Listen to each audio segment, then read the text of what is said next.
Bismillahirrohmanirrohim. Parvardigor, o'zing ko'rib turibsan, o'zing bilib turibsan. O'zingning roziligingni topaman deb, ota-onalarning roziligini topaman deb, mehnat bilan, mashaqqat bilan, har qanaqangi mashaqqatingga rozi bo'lib, mana shunday aziz joylarga otalarini, onalarini roziligini topaman deb xizmat qilib kelgan bandalardan o'zing rozi bo'lgin. Amin. Har bitta bosgan qadamlariga, har bitta olgan nafaslariga, har bitta qaragan nazarlariga o'zing savob amallaringdan bitgin. Amin. Umrlarining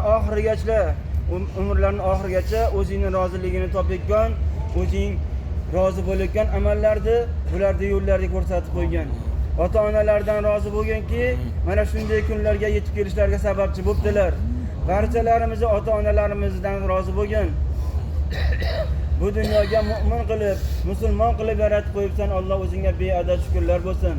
O'zing umrimiz uzoq qilgin, tana jonimizni sihat salomat qilgin, bemorlar dardiga shifo bergin, najot so'raganlarga Alloh o'zing najot bergin.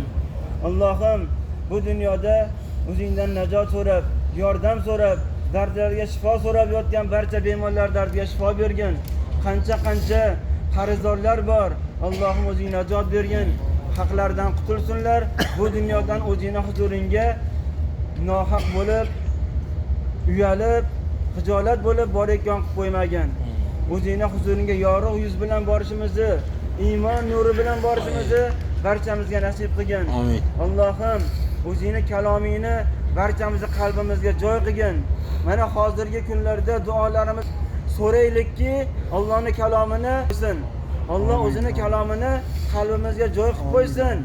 Alloh Qur'onda aytayapti, men o'zimning kalomimni sizlarga yengil va oson qilib qo'ydim. O'qinglar deyapti, yodlanglar deyapti. Qorilar qiyomat kunida ota-onalarini boshlariga toj kiydirar ekan. Kim orzu qilmaydiki, ota-onasini xursand qilishdi.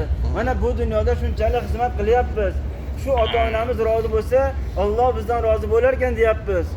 Endi biz ham harakat qilaylikki, o'tgan otalarimiz, o'tgan onalarimizni boshlariga toj kiydiraylik.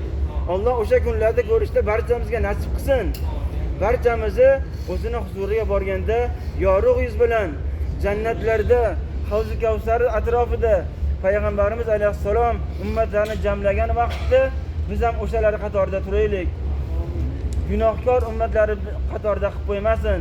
Osiy, jofi, notavon ummatlardan qilib qo'ymasin. Allohim, o'zing doim to'g'ri yo'lingga boshlagin. O'zingdan adashtirmagin, o'zingdan o'zgaga muhtoj qilmagin.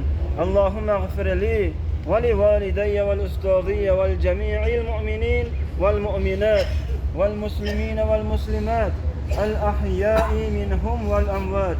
Rabbana atina fid dunya hasanatan va fil akhirati hasanatan va qina azaban nar. Allohim, mana shu duo qabul bo'layotgan kunlarda, duo qabul bo'layotgan vaqtlarda, mana shunday daqiqalarda o'zingdan so'raymizki, notinch davlatlarga tinchlik bergin. Amin. Urush bo'layotgan davlatlarga o'zing tinchlik bergin. Bir-birlar bilan murosa qilib, yana ahil, ino bo'lib, do'st bo'lib, yarashib, yana qalin, qadrdon bo'lib yashashlariga o'zing nasib qilgin, o'zing yordam bergin. Mu'min musulmonlarga najot ber, o'zing kuch-quvvat ber, ishq muhabbat ber. Doim o'zing yo'lingga sobit qadam qilgin.